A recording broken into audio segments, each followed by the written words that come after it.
और तुला राशि के विषय में महत्वपूर्ण जानकारी देनी है सभी दर्शकों को, और ये देनी इसलिए ज़रूरी है, मेरे पास कई हजार लोगों के फ़ोन और सूचनाएं प्राप्त हुई हैं कि आप तुला राशि पर एक और वीडियो बनाएं।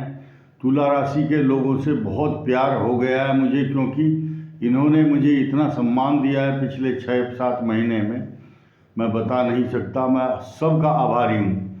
तुला राशि की बहुत करंट अफेयर्स के बारे में, बहुत नज़दीकी जो ग्रहों में बदलाव हो रहा है उस पर हम चर्चा करेंगे। कुछ बचाव क्या हो सकते हैं, क्या हानियां होंगी, अंत तक एक एक बात बड़े प्यार से सुनिए आप। कोई जल्दी नहीं है, आपका भला होगा।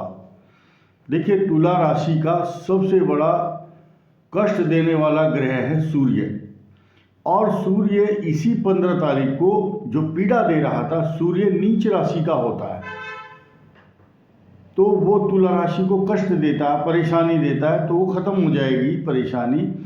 आपके शरीर में जो प्रॉब्लम थी, आलस्य था, काम करने में प्रॉब्लम थी, या निराशा, टेंशन, एंग्जाइटी, तनाव, सब कुछ ख़त्म। अभी दिक्कत क्या थी कि केतु एक ग्रह और दूसरा सूर्य, यानी कि दो शत्रु जब होते मिल जाते हैं तो बलवान हो जाते हैं, वो पीड़ा अधिक देते हैं। एक हट जाएगा वहाँ से, दूसरा कमज़ोर पड़ जाएगा केतु। अब क्या होगा, शनि की दृष्टि है तुला राशि पर, लेकिन वो सूर्य के कारण नुकसान दे रही थी, लेकिन अब शनि उच्च भाव से देखेगा किसको, तुला राशि को, तो तुला को पुष्ट करेगा, मजबूत करेगा, थोड़ा कॉन्फिडेंस बढ़ाएगा।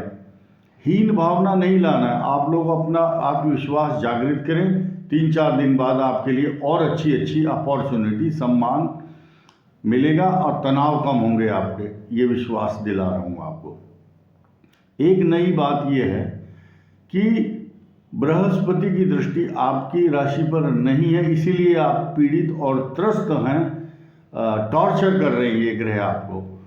अब 13 तारीख जो आ रही है, इसमें मंगल क्या है, रेट्रोग्रेड मोशन में आ रहा है, वक्री हो रहा है, यानी कि वक्र का मतलब है टेढ़ी चाल। इसका अर्थ क्या होता है, जैसा आप समझिए एक होता है, चिड़ियाओं को डराने के लिए बंदरों को डराते हैं ना गुलेल से, तो गुलेल में स्प्रिंग वो रबड़ होती है, और पत्थर छोटा सा कंकड़ लेकर के ऐसे चलाते हैं तो वो बहुत दूर जाती है, यानी कि स्प्रिंग का रबड़ के कारण वो पत्थर जो है बहुत तेज दौड़ता है।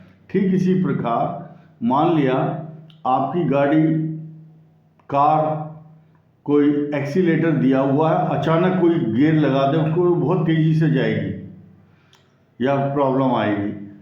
मारक दृष्टि होती है अष्टम, किसकी, मंगल की। मंगल वृष राशि पर बैठ करके मारक दृष्टि से किसको देखेगा, धनु राशि को। लेकिन हम बात तो यहाँ तुला राशि की कर रहे हैं। तुला राशि के अष्टम भाव में मंगल होगा, और मंगल तीव्र गति से, द्रुत गति से, बहुत हाई स्पीड से चलेगा, तो आपका जो सप्तम स्थान, पत्नी स्थान का स्वामी, उसको कष्ट देगा। आपका जो जीवन साथी है उसको शारीरिक कष्ट, और वहाँ राहु भी विराजमान है इस समय, तो दाम्पत्य जीवन को कितना अच्छे से संभाल सकते हैं आपके ऊपर निर्भर करता है। This is depend upon you, how to avoid this bad situation, you should think about it. आप इसके बारे में गंभीरता से समझिए। और दूसरी बात, एक प्लस पॉइंट क्या है कि मंगल की पूरी दृष्टि 180 डिग्री पर वृश्चिक राशि पर होगी, यानी कि तुला राशि के धन स्थान पर होगी। तो तुला राशि के लिए financial condition will be improve, अच्छी होगी, साउंड पोजीशन होगी, भले ही कुछ समय के लिए हो। ये 4 महीने के लिए आ रहा है ग्रह, तो मंगल का वक्री होना, रेट्रोग्रेड होना तुला के लिए जहाँ खराब संकेत दे रहा है दाम्पत्य जीवन को, या आपके कोई पार्टनर हैं उनसे छल धोखेबाजी कर सकते हैं वो। स्टूडेंट्स के लिए भी जो बाधाएं आ रही थी या आ रही हैं, स्थानांतरण की, विद्यालय में कि किसी का एडमिशन में प्रॉब्लम आएगी, कोई विदेश गया है तो विदेश से आएगा, कोई भारत में ही रह रहा है तो विदेश जाने के लिए उसको वीज़ा परमिशन मिलेगी। किसी की नौकरी में इंटरचेंज प्रॉब्लम या प्रॉपर्टी एक्सचेंज से रिलेटेड चेक के लेन देन, पैसे के लेन देन पर झगड़े विवाद न्यायालय में, पुलिस में केस जाएंगे, तो आपको बहुत संयम से लेन देन करना है। This is very very important period for you.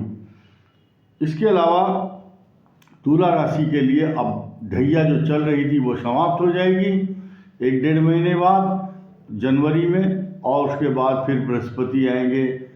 सुख का समय आएगा, ये मैं विश्वास दिलाता हूँ। और अधिक पीड़ा जो सहन करती है राशि, बाद में उसको अच्छी अच्छी अपॉर्चुनिटी और अशुभ ग्रहों के फल उतने ही अच्छे भी मिलते हैं, इसमें कोई संदेह नहीं है। तो कम समय बचा है आपकी खराब ग्रहों का।